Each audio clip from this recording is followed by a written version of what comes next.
and welcome to the Artificers Guild. I hope that anyone interested in Valve's upcoming TCG, Artifact.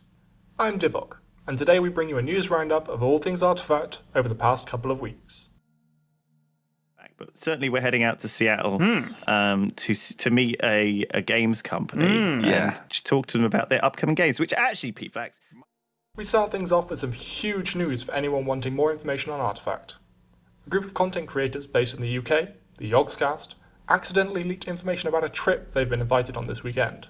They are travelling to Seattle to visit a developer who is well known for their popular game distribution platform. I think we can say without a doubt that this is Valve. They've been invited to test out their new games. Now, while they are not specific as to what games, Valve probably don't have that many games at a level of polish where they would be wanting content creators to come and test it. This is not the only thing linking the trip to Artifact though.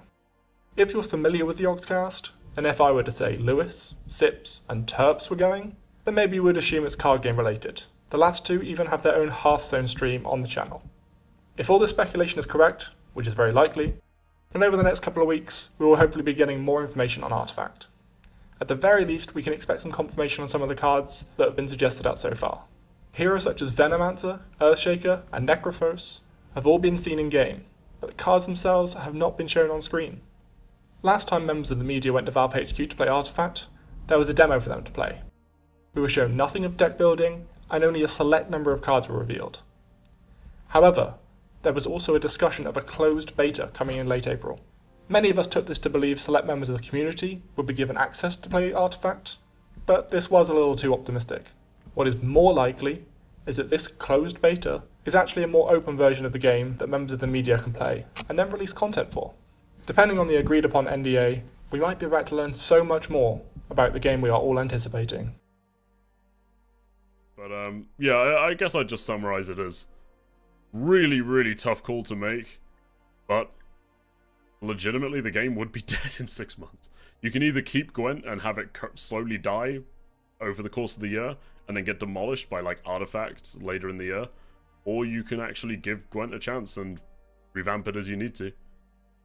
That's my opinion.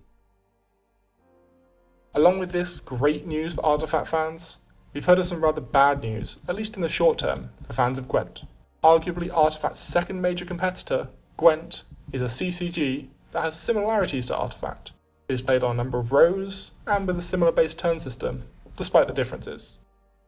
Gwent developers have announced they are taking a 6-month break from any major releases. While this is likely the correct decision in the long run, as many of the Gwent content creators would agree with, it means Artifact will be holding the spotlight in the coming months as they release more information about the game. We've seen a massive increase in the number of users actively on the Artifact subreddit since the Gwent announcement, and I can't help but assume these are Gwent players looking for something to fill the void. While this does seem like something incredibly good for Artifact, there is actually a downside to it as well. We are all expecting Artifact to officially release very late on in 2018, a general consensus even being as late as December. With Gwent focusing on a huge update in 6 months' time, they would officially be releasing just before Artifact.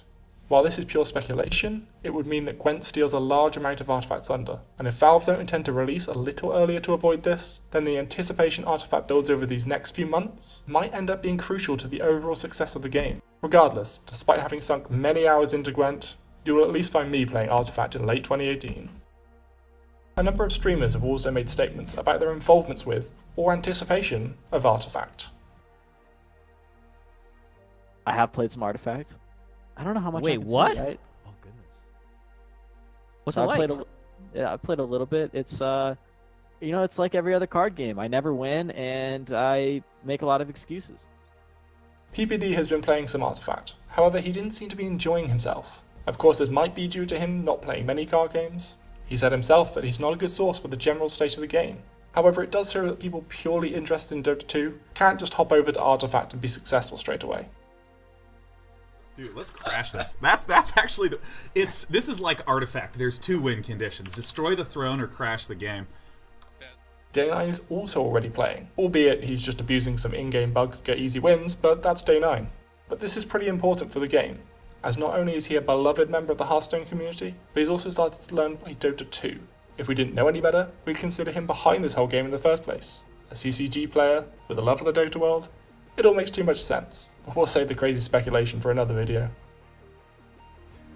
My interest in Artifact, I am interested.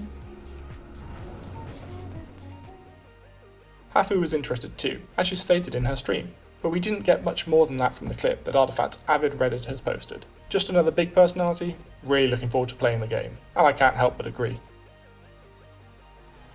I will not play it ever again. I already told you, I will never ever play it again. I might play some Artifact. Foursome will soon play Artifact and go back to Hearthstone, which we're not entirely sure speaks volumes about his anticipation for Artifact, more than he simply doesn't like Hearthstone. But I think this speaks to many people who are looking forward to Artifact. The game has gone on long enough, and we need something a bit more engaging to fulfill our TCG need, and that's what we're looking for in Artifact. Even a top Magic the Gathering streamer, Jeff Hoogland, says that he plans on playing at least 20 to 30 hours of Artifact a week, and is looking forward to making content for the game. With content coming from Artifact community members, such as ourselves, as well as members from both the TCG and Dota sides of the spectrum, not only can we expect a great game to play, but a great supply of varied and engaging content to boot. That concludes our news roundup for this week. We're very excited to see what happens this weekend. Let us know in the comments below what you want to see from the playtesting news. Don't forget to follow us on Twitter at Artificer_Guild to get all the latest news and updates surrounding the channel and Artifact itself. Also, you can like and subscribe. It will really help our channel grow into the community we're looking to build here. I have been Divok of the Artificers Guild, and we will see you next time.